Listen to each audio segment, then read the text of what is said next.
and you told us not to. Hello? I'll be right with you, sir, if you'll just wait for a moment, please. I'm a female. That's my gender. She, her. Oh, I'm sorry. If you just How wait you for a doing? moment, man. Okay, thank you. How you doing? Who are you? Did I see you yesterday? Oh, just hold on a moment. Okay. Your Honor, I'm sorry. Can I get the case number again? Is it 253718? Yes, FY. Thank you. So, Ms. Holderman, you are appearing in case number 25-3689FY.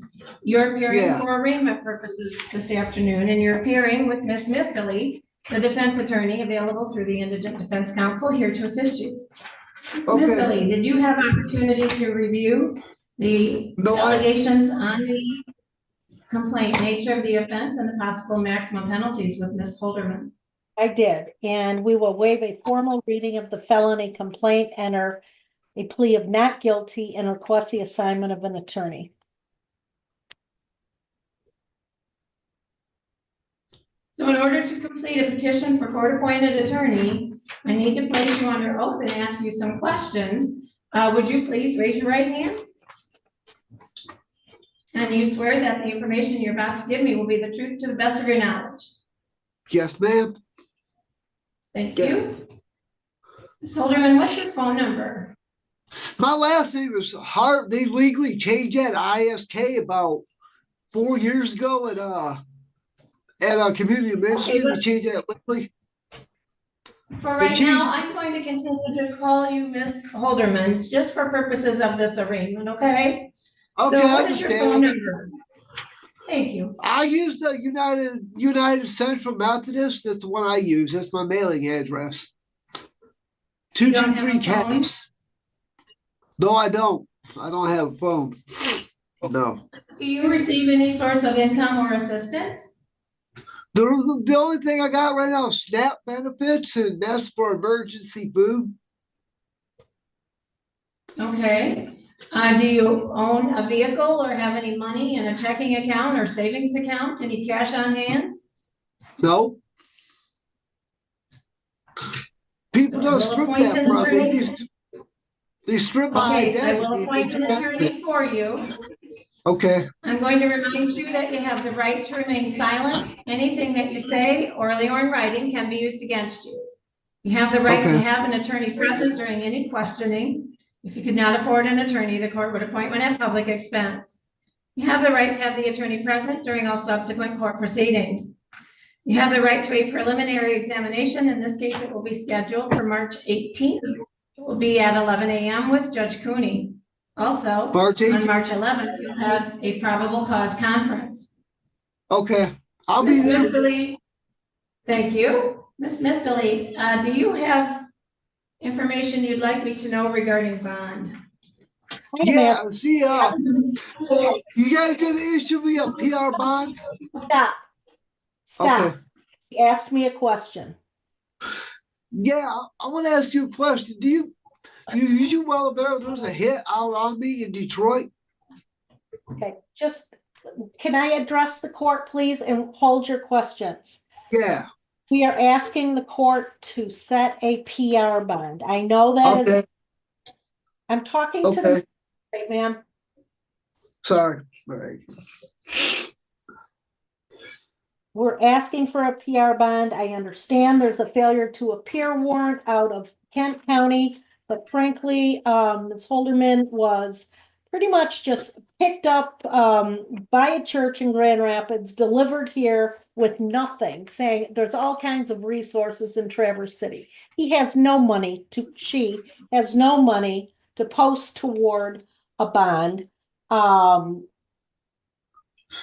She was unaware that as a homeless individual in a new area that she may need to notify all kinds of people of her new address. We do recognize that there are a couple of felonies that show up in the CCH and in lien, one from the mid-90s, then there was one misdemeanor, and that another felony in 2024. You are no longer on probation or parole, correct? Thank you. Brandy Fitzgibbon from Adult Protective Services has been very helpful. Yes, Set up with emergency benefits, and Ms. Holderman does intend to follow through with all the other resources that Ms. Fitzgibbon believes she'll be able to obtain. That's all. right. So the court's concern is the failure to appear history, that there are no ties to this area. The only address that's provided is 222 Cass Street. And it's wonderful that other people are stepping up and assisting with some resources, but I believe that there's no reasonable expectation that Ms. Holderman would be making court appearances, nor being able to be contacted by an attorney. The bond is going to be a $5,000 cash or surety. Conditions on the bond are you must comply with all of your required registration issues, that you will have no threatening, intimidating, harassing, or violent behavior towards any person. You'll be respectful of all court employees and care providers during the course of your case. You may not operate a motor vehicle without a valid driver's license, registration, and insurance, nor with the presence of any alcohol, any illegal substance, or any controlled substance, even that which might be prescribed to you. So your next court appearance is your preliminary examination on March 18th. You should hear from your court-appointed attorney by the end of next week. And for right now, then you are all set. Okay, I will be there. Thank you. Can I get a copy of that list before I let loose? Certainly, you can ask the jail people for a copy, yes. Okay, thank you. Say when, with, and on behalf of, are you expecting him to join separately today?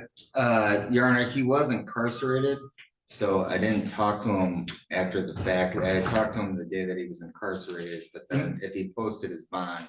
It appears that he did, and I say that only because my staff had written on my docket at least that he was no longer lodged. It's confined to me, at least that he posted bond. Do you have confirmation of that? Oh, I would have to Or check. with the file? So I believe he has posted bond. You have contact information for him, Mr. Seeger? I have various phone numbers for him, Your Honor. I can try and reach him, Your Honor. Why don't you try, I'm sorry, Yeah, he posted his bond, what day did he post? 6/18/24. That seems too late.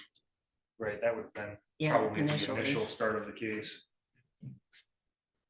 Do you have a list or a way to call the Wexford County Jail to find out if Mr. Hart is still lodged there? Yes. It would be Ryan John Hart. And I'm looking in the courtroom, I don't see Mr. Hart.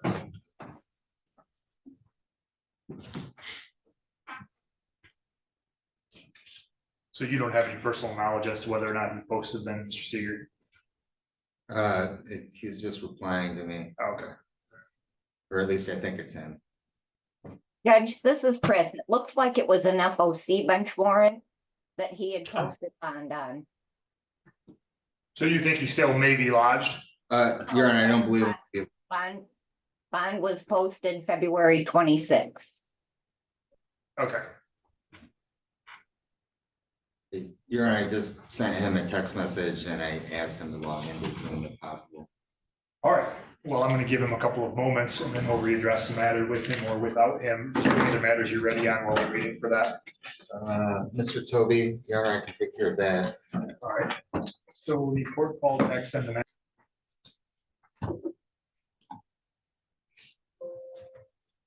Court calls People versus Ryan John Hart, file 24-4935 FH. Your Honor, Ryan Ziegler on behalf of the people. Thomas Seeger appearing on behalf of Mr. Hart. I have somebody in my hearing room listed as Ryan Hart. State your name for the record, please.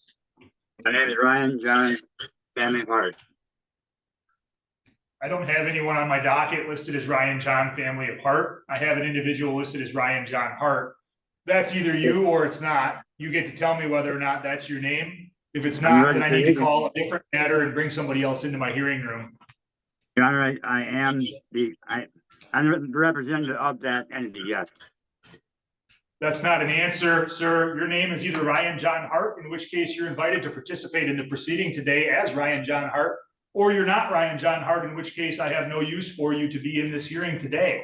So tell me your name so that I can determine whether or not you're the proper person to be called in this case. My name is Ryan John Hart. May I ask a question, Your Honor? No, you may not. Mr. Hart, this is not a complicated process, and this process does not get less uncomplicated. When I call a case, I start by identifying the parties that are to the case. When I'm confident I have the correct parties to the case, I proceed then and decide how to go forward. In this case, your difficulty, and I think intentional difficulty, is affecting the ability of the court to be able to proceed and to conduct its business.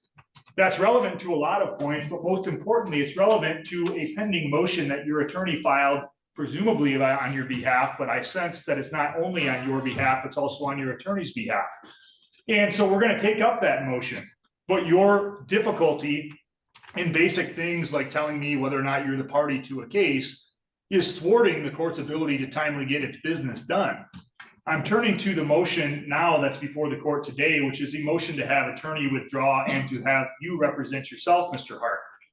The court does not find that motion to be well placed, and I'm not going to prevent it. And the reason is there are several steps that need to be taken in order for you to be able to assert your right to represent yourself. First and foremost, I must find that your assertion of that right is unequivocal. I don't have that. What I have is your attorney's motion. And I recall very clearly and plainly the last couple of hearings that we've had. A couple of hearings ago, I had findings that I made based upon a competency and criminal responsibility examination. You were found both competent and criminally responsible by the court after assistance from the Center for Forensic Psychiatry and after an in-depth intervention and interview by them. I made the findings, your attorney agreed with them, and the prosecutor agreed. I have not once heard you make any type of unequivocal request at all.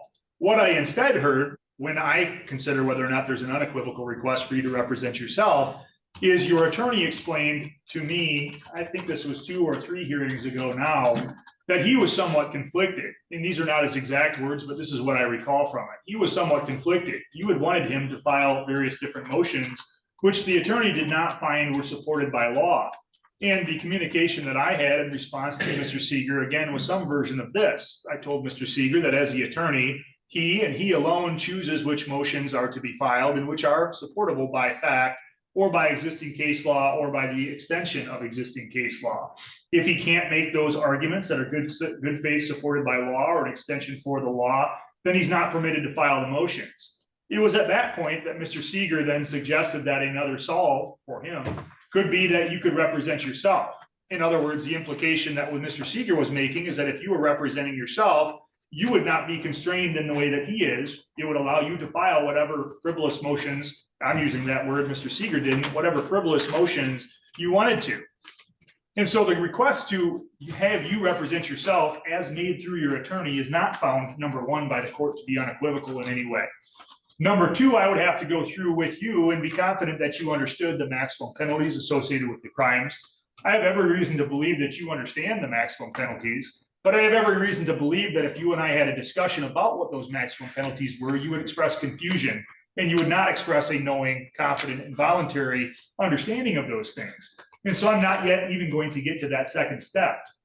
I also, of course, would have to, under People versus Anderson, the binding Michigan Supreme Court case regarding waiver of constitutional right to represent yourself, I would have to make specific other findings. And those findings specifically are that I would have to determine after a conversation with you that you acting as your own attorney would not disrupt or unduly convenience or burden the court in the administration of the court's business. What is plain, obvious, and unarguable in over the last 2 or 3 hearings is that if you were permitted to represent yourself, you would make the court's administration of justice difficult, you would delay matters, you would be disruptive, and your representation, therefore, of yourself would be unduly inconvenient to the court and the court's operation of its business. For that reason, even if I found that you otherwise made an unequivocal request, which you haven't, even if I found that you clearly understood and you expressed your waiver knowingly, intelligently, and voluntarily, the court would still not grant your request through your attorney to represent yourself under specific circumstances here.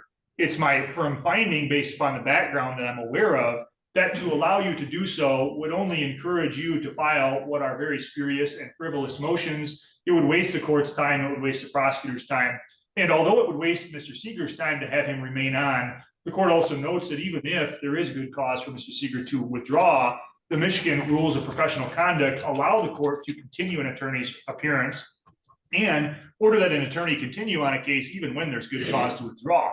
And so I choose to exercise the discretion provided to me under those Michigan rules of professional conduct and the Michigan court rules and Michigan case law in denying any request to have you represent yourself.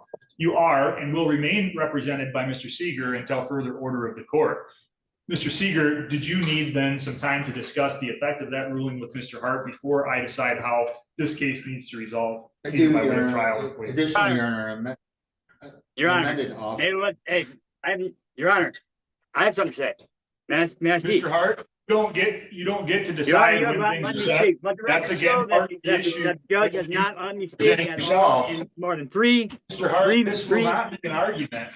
This case will not proceed by me talking over you or you talking over me. Court proceedings by law and by procedure, Mr. Hart, are to be ordered. And they're to be in a specific order, and that order is dictated by the trial court judge. That's me. It's not dictated by an individual who's charged with criminal offenses, you.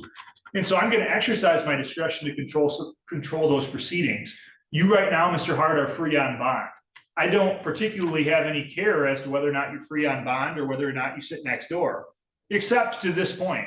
For today, I'm going to expect that you disagree with my decision on your motion to have you represent yourself. I'm going to therefore excuse any further appearance of you for purposes of today's hearing and today's hearing only. I'm going to set this matter for a new hearing after I hear from your attorney and from the prosecutor. That new hearing is going to be set in person. The reason I choose in my discretion to set it in person is because if you're disruptive or unduly burdensome to the court at the next hearing in person, I'm going to view it as a violation of your bond conditions. And if I view it as a violation of your bond conditions, you're going to be subject to the contempt powers of the court, which includes me revoking your bond and you sitting next door. Because if I have your bond revoked and you're sitting next door, I'll know that Mr. Seeger can locate you and communicate with you. And if you have your bond revoked, I'll know that I'll be able to better control the situation than I can over an electronic communication like we're doing now. Because as you've demonstrated, the only way I can control the proceedings right now is to mute you so that you can't speak over me. That's not an effective way of running a courtroom, but it's the only way that I'm given your attitude, experiences, and your frustration. Mr. Seeger, did you wish to make a responsive record?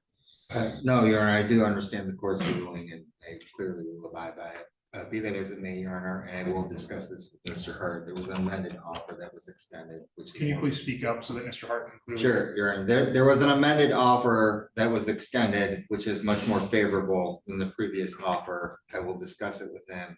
He can determine how he wishes to proceed. All right. Did you want to, for purpose of the record, state that offer on the record? Your Honor, my understanding is that he could plead to one count of attempted resisting and obstructing, which would be a misdemeanor in lieu of dismissal of the attendant charge together with the habitual. What was the habitual offender notice that was charged? It was this. I don't have it in front of me, Your Honor, because I just had the motion. Your Honor, he's subject to a habitual 4. I believe it's on the information. And I just didn't have the file in front of me, but do you disagree with that, Mr. Seeger? No, Your Honor. All right. So, Mr. Hart, it's very important that you not only hear the offer that's been made as an offer to an attempted resist and obstruct charge for dismissal of the existing charge as well as a habitual 4th, but it's fundamentally even more important that you talk to Mr. Seeger about that. He can give you advice. You ultimately get to decide how to proceed, and it does not matter to me how you proceed, so long as you proceed with the understanding that court procedures require structure, and that structure will be followed by you and by anyone else that's in this courtroom, or there will be alternative options considered by the court. Mr. Ziegler, anything further on any of that the people would like to offer? No, Your Honor. No, sir. All right, the court will set this matter for a status conference next month. I will require that everyone in this matter be in person for the reasons I've already explained. Mr. Hart, you're free to sign off now. I expect you'll talk with your attorney and be here in person next month. You'll get a notice in the mail. And that's how this courtroom moment came to an end. But the real question is, was the judge right?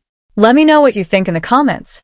If this case surprised you, hit that like button and subscribe for more unbelievable courtroom moments, shocking rulings, and intense judge reactions. We bring you the moments that make you say, wait, did that really just happen? So don't go anywhere. There's always another courtroom story coming next. Thanks for watching, and I'll see you in the next case.